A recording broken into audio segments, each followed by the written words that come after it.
Hello there, everybody. My name is John Martin, and in today's broadcast, we've got some wonderful stories for you. First, we'll take a trip to Meadowlark Brewing on the west side of Billings, where not only can you support a local Montana business, you can actually have a frosty brew in honor of the Treasure State's oldest college. Then Spencer Martin tells us a story about a local swimmer overcoming odds to represent his club, his state, and even his country later this summer. And finally, Claire and I will head to the kitchen to prepare a delicious Southwestern breakfast for your consideration. First though, education in 2023. It can be challenging, and that actually extends beyond the classroom. The Western Heritage Center in Billings has been dealing with this for a couple of years now. They've come up with a pretty good solution that works for them, letting the voices of the past tell their own story today. The Western Heritage Center has 3 brand new exhibits that are open to the public. One exhibit downstairs is on loan to us from Lee Silliman. The exhibit is called Yellowstone Engraved, and it features original lithographic engravings from about 1870 to 1900. These are the images that convinced Congress that Yellowstone was worth protecting, that it was important enough to set Yellowstone aside as the first U.S. national park. We have an exhibit called Ghost Towns of Montana. It features the photography of a Hungarian immigrant named Dennis Istvan. The photographs were taken between 1960 and about 1980. So the images, the buildings that are captured in this photography don't even exist anymore. Our year-long exhibit, which is based entirely on original research, is called Breaking Bread, Food and Community Identity. And it really looks at how food is an active ingredient in how communities identify themselves and how people identify themselves within the workings of their community and their relationships and family ties. An impressive new collection for sure here in Billings, showcasing beauty, mystery, and advocacy. But in 2023, some of that advocacy, in this case giving a voice to marginalized communities, can be considered controversial. It's so hard to tell history in 2023. Everybody feels like they have an idea of how history should be told. Everybody is invested in how history should be told. It's a massive political point right now that people are arguing about. The Western Heritage Center is very cognizant of our responsibility in telling stories. We recognize that every story has multiple perspectives, and we respect and value all of those perspectives. History can make most anyone uncomfortable. A lot of the times it is ugly. So the Western Heritage Center has a plan. Let the people from the past tell their own story. Really, and we've done this several times with multiple stories that we've told. There's tough information in it. We are going to put that in context. We are going to provide you with the information about where and why and how, but we're also going to put it directly next to the words of somebody who experienced that. A prime example is in this exhibit, we have a sign that says, "We serve whites only, no Mexicans or dogs." We have multiple oral histories of immigrants from Mexico, second-generation immigrants from Mexico, Native people who experienced racism in restaurants. They experienced discrimination in restaurants. Several of them name names of the businesses that had these signs in their window. So why do some educators continue to risk harassment or hounding to bring truth to light?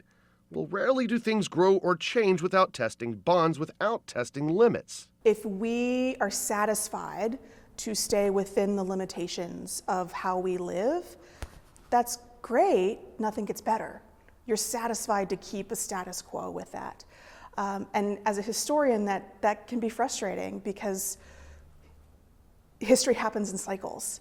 And so as a historian, I can look back and see the cycle and know, well, if we hang out where we're at and not try to change anything, I know exactly where we're headed next, and I don't want to be there. And some of the time, that cycle leads back to things like racism and bigotry.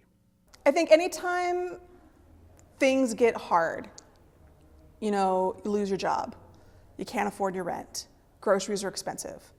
Anytime life gets hard, our inclination is to lash out and to find an easy answer. Oftentimes our focus becomes, what can we do to fix it? Well, the easiest thing to do is to just revert back to the last time things were easy. Part of that is identifying the people who are different from me. And if things were okay before they were here, then we need to get rid of them. And the best way to help other people think the same way I do is to make them into a villain.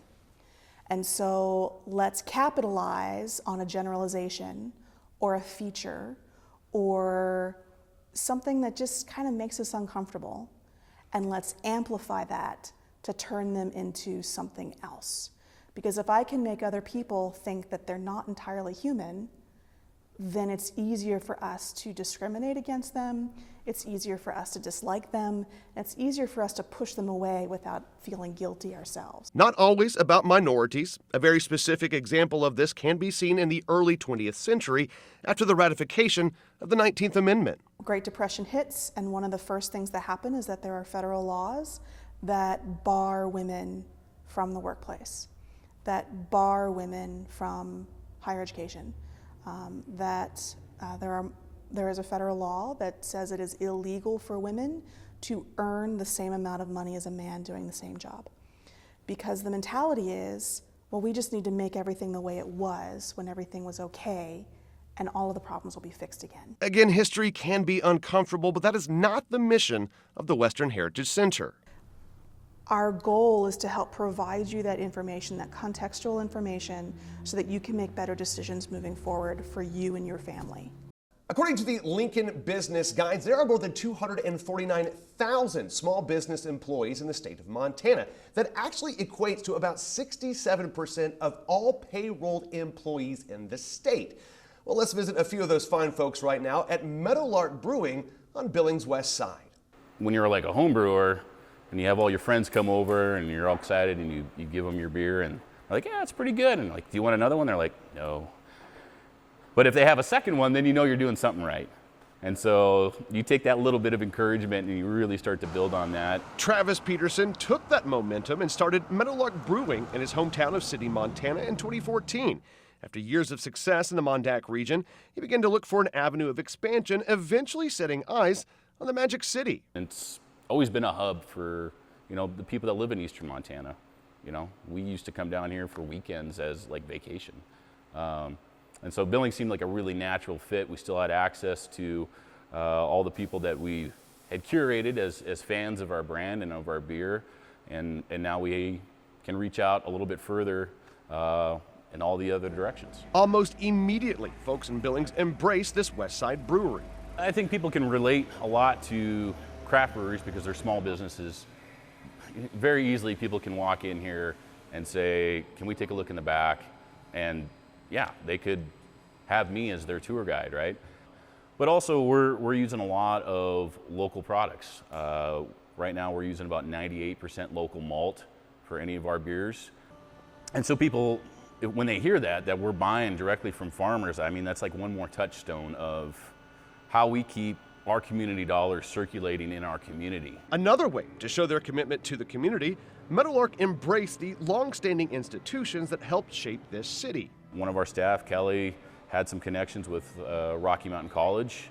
And I thought, well, how fun would that be if we could maybe partner up with an institution like that? And so they were really excited about the idea, and their enthusiasm matched ours. Meadowlark itself is designed to be a community gathering space. Travis credits his wife Emily for the warmth of the atmosphere where all are welcome.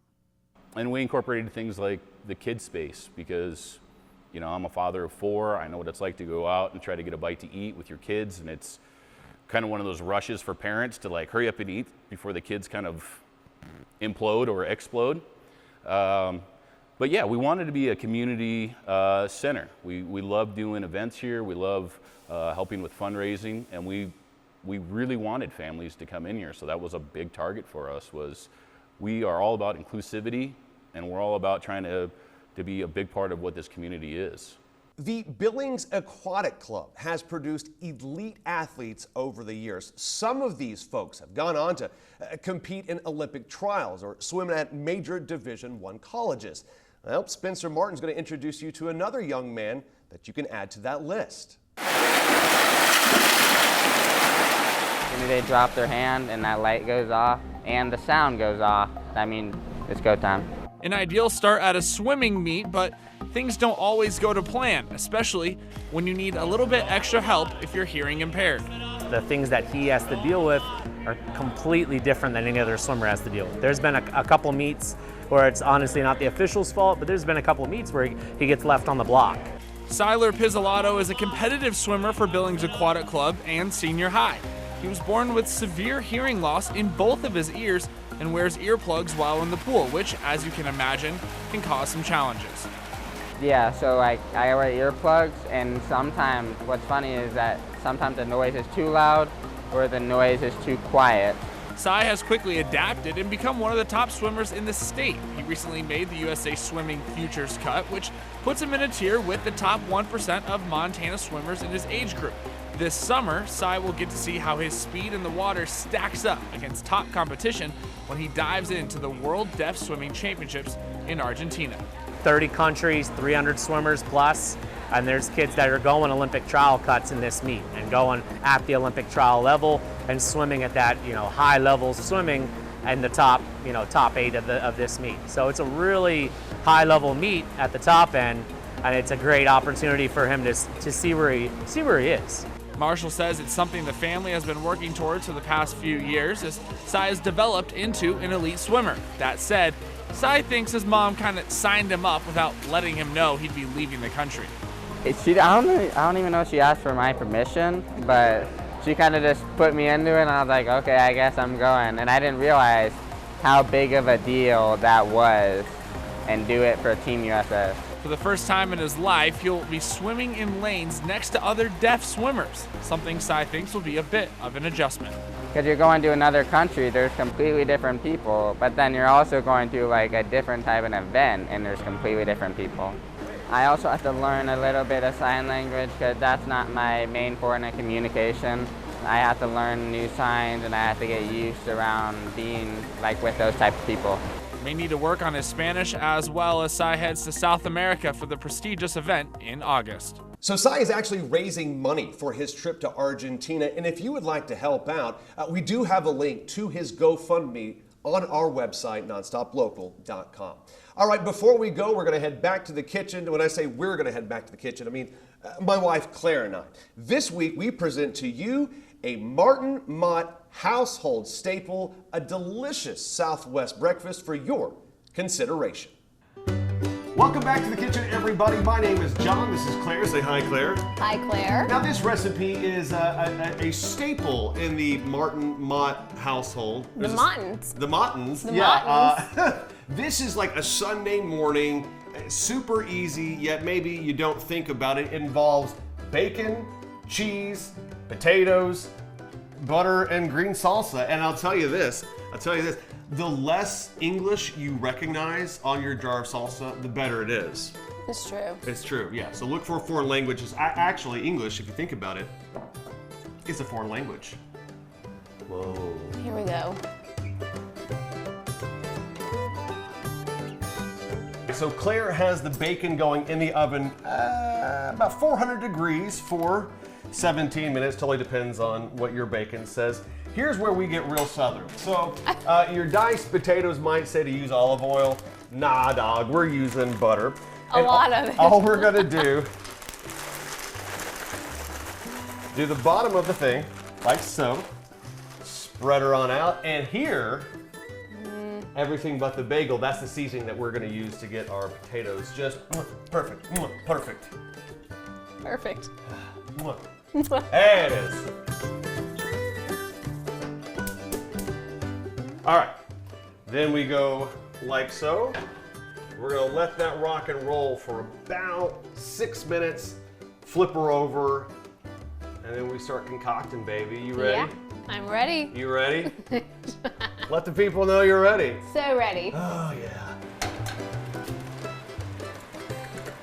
And then I'm gonna start flipping the eggs, and if you wouldn't mind, as I'm flipping these eggs, to add a little cheese to the top of our taters there. Okay.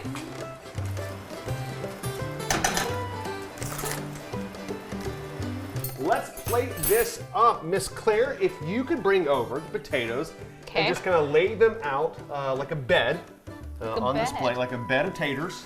Yep. Just. I have a feeling you want to interject. No, you're doing a great job. I have nothing to say. Here! No. This is a team sport. So now, we take our eggs. We just lay them right on there. Perfect. That cheesy little bed. We do a little bit of bacon. Okay. By a little bit, I mean, A lot of it. you know, because, well, a lot of it's, Delicious. yeah, okay, that's a good sample right there. You just gotta make sure quality control. Oh. Uh-huh. Yeah, girl. Oh, it's a soup. All right, ma'am. Which one is Thank you. yours? I'll take the soup. It's fine. But it's all good. And then a little bit of this and a little bit of that. Use your God-givens.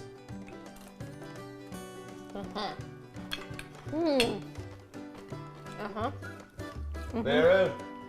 Delicious. Ooh, and we got two now. Very excited helpers. This is Winnie. Yeah, you get Murphy. I'm a good. Cool. Yeah. All right. All the helpers. We have our helpers, and we're gonna enjoy this. You ready? Yeah. Just eyeing the bacon. All right. We'll see you next time, y'all. See ya. All right, everybody, that is all the time we have for you today, but we hope you continue to get all of your news, information, stories, weather, and sports on our nonstop local channel. We'll see you next time.